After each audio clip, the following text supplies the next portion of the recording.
హైదరాబాద్ హైటెక్స్ లో వైభవంగా తెలంగాణ గద్దర్ ఫిల్మ్ అవార్డుల ప్రధానోత్సవం. హాజరైన సీఎం రేవంత్ రెడ్డి, మంత్రులు, సినీ ప్రముఖులు. విజేతలకు అవార్డులు ప్రదానం.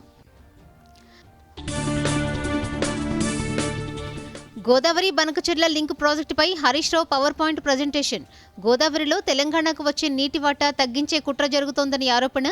ఇప్పటికైనా తెలంగాణ నీటి వాటా కోసం పోరాడాలని డిమాండ్.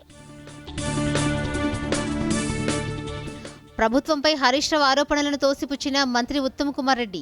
గోదావరి బనకచెర్ల ప్రాజెక్టుపై నిర్ణయాత్మకంగా వ్యవహరిస్తున్నామని వెల్లడి.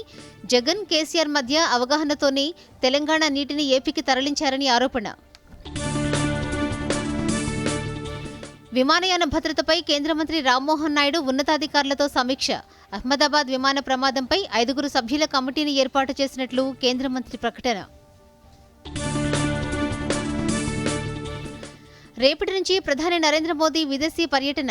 కెనడా, క్రొయేషియా, సైప్రస్ దేశాల్లో 5 రోజుల పాటు టూర్. కననాస్కిస్లో G7 సదస్సుకు హాజరు. చరిత్ర సృష్టించిన దక్షిణాఫ్రికా. 2025 ప్రపంచ టెస్ట్ ఛాంపియన్షిప్ విజేతగా సౌతాఫ్రికా. కంగారులను 5 వికెట్ల తేడాతో మట్టి కరిపించిన సఫారీలు. అద్భుత శతకంతో రాణించిన మరక్రమ్. మరో 5 రోజులు రాష్ట్రంలో వర్షాలు. పలు జిల్లాలకు ఎల్లో అలర్ట్ జారీ చేసిన వాతావరణ శాఖ.